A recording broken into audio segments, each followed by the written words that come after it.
Good evening. Details చూద్దాం. Cabinet సమావేశం serious గా జరుగుతోంది. కొత్త జిల్లాల ఏర్పాటు ఇష్యూపై చర్చ జరుపుతున్న మంత్రివర్గంలో వరంగల్ రూరల్ జిల్లా ఏర్పాటుపై అభ్యంతరాలు వ్యక్తమవుతున్నాయి. దీనిపై మరోసారి ఆలోచించాలని సీఎంకు విజ్ఞప్తి చేశారు జిల్లా మంత్రులు కడియం, చందులాల్. దీంతో వరంగల్ రూరల్ జిల్లా ఏర్పాటు ఇష్యూపైనే ప్రధానంగా చర్చ జరుగుతోంది. వరంగల్ రూరల్ జిల్లా కేంద్రాన్ని కూడా వరంగల్ పట్టణంలోనే ఉంచాలన్నది ప్రభుత్వ ప్రతిపాదన. దీనివల్ల జిల్లా ఏర్పాటుకు అర్థం ఉండదని, అందుకే జిల్లా ఏర్పాటు ప్రతిపాదన వద్దని చెప్తున్నారు మంత్రులు. దీంతో జనగాం జిల్లా మార్పులు చేర్పులు చేసి ప్రస్తుతం వరంగల్ను 4 జిల్లాలుగా ఏర్పాటు చేస్తే ఎలా ఉంటుందన్న అంశాన్ని పరిశీలిస్తున్నారు ముఖ్యమంత్రి కేసీఆర్.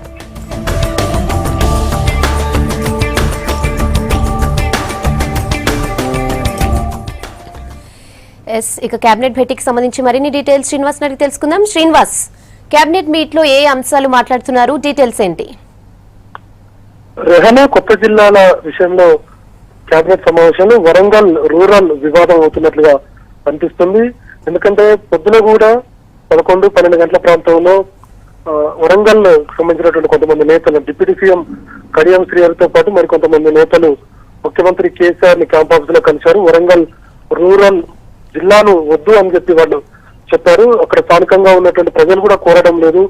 కొంత టీఆర్ఎస్ క్యాడర్ కూడా ఇది అసంతృప్తిలో ఉన్నారు. వరంగల్ రూరల్ జిల్లాను కాకుండా మిగతా ఉన్నటువంటి నియోజకవర్గాలన్నీ కూడా వరంగల్ రూరల్ నియోజకవర్గం జిల్లాలో వర్ధన్నపేట, పరకాల, నర్సంపేట ఈ 3 నియోజకవర్గాలు ఉన్నాయి. వీటిని మిగతా వరంగల్ జిల్లాకు అడ్జస్ట్మెంట్ చేయమని చెప్పి కోరారు. ఇక మిగతా కొన్నింటిని జనగామ జిల్లా చేస్తున్నాం కాబట్టి అవసరమైతే అందులో కూడా కలపవచ్చు. తర్వాత కరీంనగర్ నుంచి, హుస్నాబాద్ నుంచి కొన్ని ప్రాంతాలు కూడా వరంగల్ రూరల్ కు సంబంధించినటువంటి జిల్లాలో కలుస్తున్నాయి కాబట్టి వీటిని కూడా కరీంనగర్ లోనే ఉంచి వరంగల్ జిల్లాను ఒక్కదాన్నే ఉంచాలన్నటువంటి అభిప్రాయాన్ని వ్యక్తం చేశారు. దీనిపై ముఖ్యమంత్రి కేబినెట్ లో మాట్లాడదామని చెప్పి వచ్చారు. ప్రస్తుతానికైతే ఈ వరంగల్ రూరల్ జిల్లాకు సంబంధించిన అంశం మీద కూడా చర్చ వచ్చినట్టుగా మనకు సమాచారం ఉంది. దీనిపై deputy CM Kadiyam Srihari Warangal rural జిల్లా వద్దని చెప్పి ఆయన ముఖ్యమంత్రి కేసీఆర్ కు విజ్ఞప్తి చేశారు. అయితే ములుగు జిల్లాను చేయండి, అవసరమైతే ములుగులో చాలా మంది ఇప్పటికే ప్రజలు కోరుతున్నారు, ఆందోళన చేశారు. చందులాల్ కూడా ఒక దశలో దీనిపై భావోద్వేగానికి గురయ్యారు, కంటతడి పెట్టినటువంటి పరిస్థితి. స్థానికంగా ఉన్నటువంటి ప్రజలందరూ కూడా మంత్రి చందులాల్పై ఒత్తిడి తెస్తున్నారు కాబట్టి ములుగును జిల్లా చేయండి అనేటువంటి అభిప్రాయాన్ని కూడా వ్యక్తం చేసినట్టుగా తెలుస్తుంది. మొత్తంగా వరంగల్ రూరల్ జిల్లాపై వివాదం అవుతుంది. 31 జిల్లాల్లో దాదాపుగా అన్ని వివాదాలు ముగిసినాయి అనుకున్నటువంటి టైంలో ప్రజాప్రతినిధులు మాత్రం, అంటే స్థానికంగా ప్రజలు కోరడం లేదు కాబట్టి ప్రజాప్రతినిధులుగా మేము కూడా ఇదే విషయాన్ని ముఖ్యమంత్రికి చెప్పామని చెప్పి కొద్దిసేపు క్రితం కేబినెట్ భేటీకి వెళ్ళేటప్పుడు కొంతమంది నేతలు మనతో చెప్పడం జరిగింది. కాబట్టి వరంగల్ రూరల్ పై వివాదం నెలకొన్నది. మరి దీనిపై ముఖ్యమంత్రి కేసీఆర్ ఎలాంటి నిర్ణయం తీసుకుంటారో చూడాలి.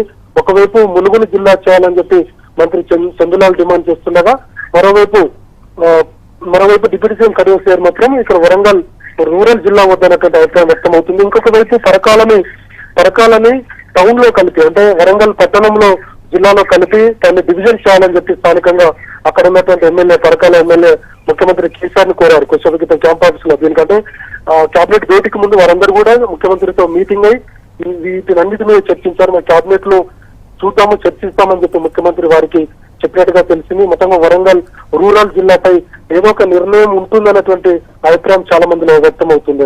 Okay Srinivas, thanks for the updates.